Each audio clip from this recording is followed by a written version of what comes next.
আসসালামু আলাইকুম। নাজমা কিচেনে আপনাদের সবাইকে স্বাগত। আশা করি সবাই ভালো আছেন, আমিও ভালো আছি।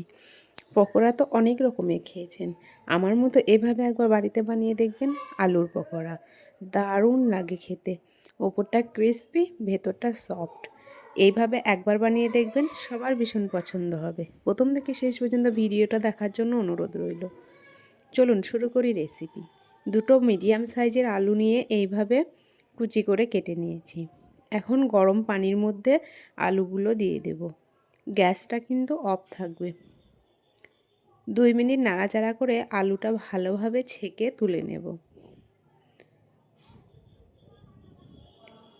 পানিটা খুব বেশি গরম হবে না, মিডিয়াম গরম হলেই হবে।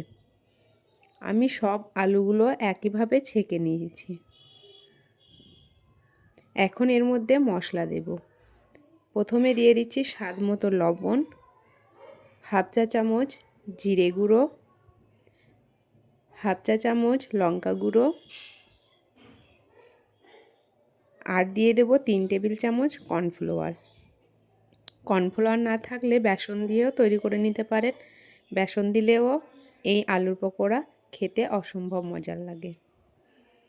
আমি এখন সবগুলো হাত দিয়ে খুব ভালোভাবে মিশিয়ে নেব। আপনারা চাইলে এখানে একটা ডিমও দিতে পারেন, তাহলে আরও বেশি টেস্টি হবে। দিয়ে দিচ্ছি কাঁচা লঙ্কা কুচি আর কিছু ধনেপাতা কুচি। এখন সবগুলো খুব ভালোভাবে হাত দিয়ে মিশিয়ে নেব। এইভাবে একবার বানিয়ে দেখবেন, সন্ধ্যাবেলা চায়ের সঙ্গে অসম্ভব মজার লাগে এই আলুর পকোড়া। আমি খুব ভালোভাবে মিশিয়ে নিয়েছি। এখন একটা ফ্রাই প্যানে তেল গরম করে নেব। তেলটা খুব বেশি গরম না, হালকা গরম হয়ে আসলেই হবে। এখন হাত দিয়ে এইভাবে মুঠো করে একটু হাতের সাহায্যে চ্যাপটা করে নেব, তারপর ভেজে নেব। এভাবে একটা একটা করে সব পকোড়াগুলোই দিয়ে দেব।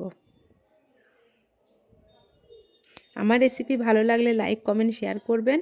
আর যারা প্রথমবার দেখছেন অবশ্যই চ্যানেলটি সাবস্ক্রাইব করবেন, পাশে থাকা বেল আইকনটি অন করবেন সবার প্রথম আমার ভিডিও দেখার জন্য। এভাবে উল্টে পাল্টে লাল করে ভেজে নেব।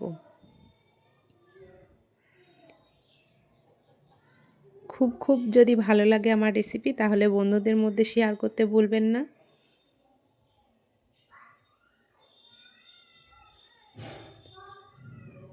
এভাবে উল্টে পাল্টে লাল করে ভেজে নেব।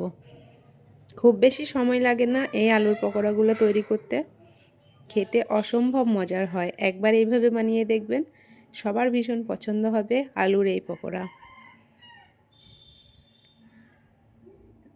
আলুর পকোড়াগুলো ভাজা হয়ে গেছে, এখন আমি তেল ঝরিয়ে তুলে নেব। কত সুন্দর দেখতে লাগছে দেখুন।